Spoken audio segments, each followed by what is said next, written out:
convert the binary number into its hexadecimal equivalent. Okay, তো আমাক দিছে এটা binary number. তো এই binary number টো হৈছে 1 1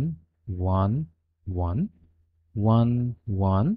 1 1 ঠিক আছে এই binary number দিছে তো আমি কি কৰিম ব্ৰেকেটৰ ভিতৰত ৰাখি পেলাই ইয়াতে তলতে 2 লিখি দিম তো 2 টো ইন্ডিকেট কৰিব গোটেইটো হৈছে এটা binary number. Okay,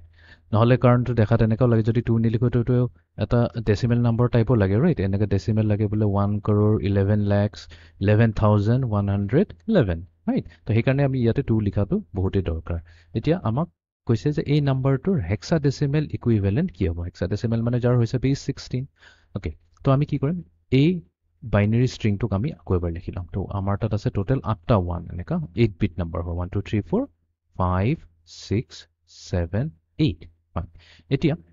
আমি জানো যে আমাৰ এটো হৈছে লোৱেষ্ট সিগনিফিকেন্ট বিট LSB আৰু এটো হৈছে আমাৰ মোষ্ট সিগনিফিকেন্ট বিট বা MSB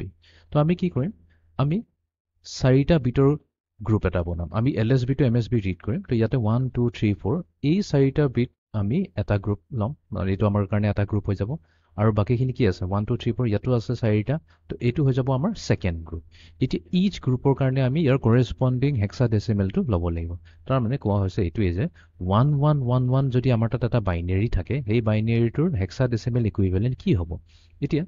এটো যদি মনত থাকে তো একচুয়ালি বহুত ইজি হয় বাট আমি পাহৰি যাব পাৰো কেতিয়াবা তো পাহৰি গলে আমি কি হদাই 8421 ৰ সহায় লম তো 8421 ৰ মিনিংটো এটোৱে হৈ যায় তো এই নাম্বাৰটো 1111 এই বাইনাৰী নাম্বাৰটো আমি কি কৰিম 8421 ৰ তলত লিখি দিম তো এটা যত যত 1 আহিছে যোন কিটা নাম্বাৰৰ তলত 1 আহিছে হেকিটা নাম্বাৰ আমি নোট কৰি লম এতিয়াটো দেখাই গৈছে 8421 গোটেই কিটাৰ তলতে 1 আহিছে তো আমি 8 লম 4 লম 2 লম 1 লম আৰু গোটেই কিটাকে আমি কি কৰি দিম এড কৰি দিম এতিয়া গোটেই কিটাক যদি এড কৰি দিও আমাৰ কি আহিব 15 আহিব এতিয়া এই 15 টো হৈছে কিন্তু এটা ডেসিমেল নাম্বাৰ ঠিক আছে এইটো হৈছে এটা ডেসিমেল নাম্বাৰ তো আমি এটা গম পালো যে 1111 এই বাইনাৰী 4 বিট বাইনাৰী নাম্বাৰটো ডেসিমেল ইকুইভ্যালেন্ট হৈছে 15 বাট আমাক হেক্সাডেসিমেল লাগে তো তাৰ মানে 15 ক আমি আকৌ হেক্সাডেসিমেললৈ লৈ যাব লাগিব বাট এইটো কোনো ডাঙৰ প্ৰবলেম নহয় ৰাইট বিকজ আমি জানো যে a যদি হয় হেতু হৈ যায় আমাৰ a মানে ডেসিমেল 10 হলে তাক a বুলি কয় কওঁ ডেসিমেল 11 হলে b বুলি কয় কওঁ 12 ক c বুলি কয় কওঁ 13 ক আমি d বুলি কয় কওঁ 14 ক আমি e বুলি কয় কওঁ আৰু 15 ক আমি f বুলি কয় কওঁ তো তাৰ মানে আমাৰ যেটো 15 এই ডেসিমেল নাম্বাৰটো ওলাইছে তাৰ হেক্সাডেসিমেল হৈছে f তো তাৰ মানে কি হ'ল 1111 এটো হৈ গল আমাৰ f এটো হৈ গল f তো সিমিলাৰলি এটো f এ হ'ব তো এতিয়া আমি কি কৰিম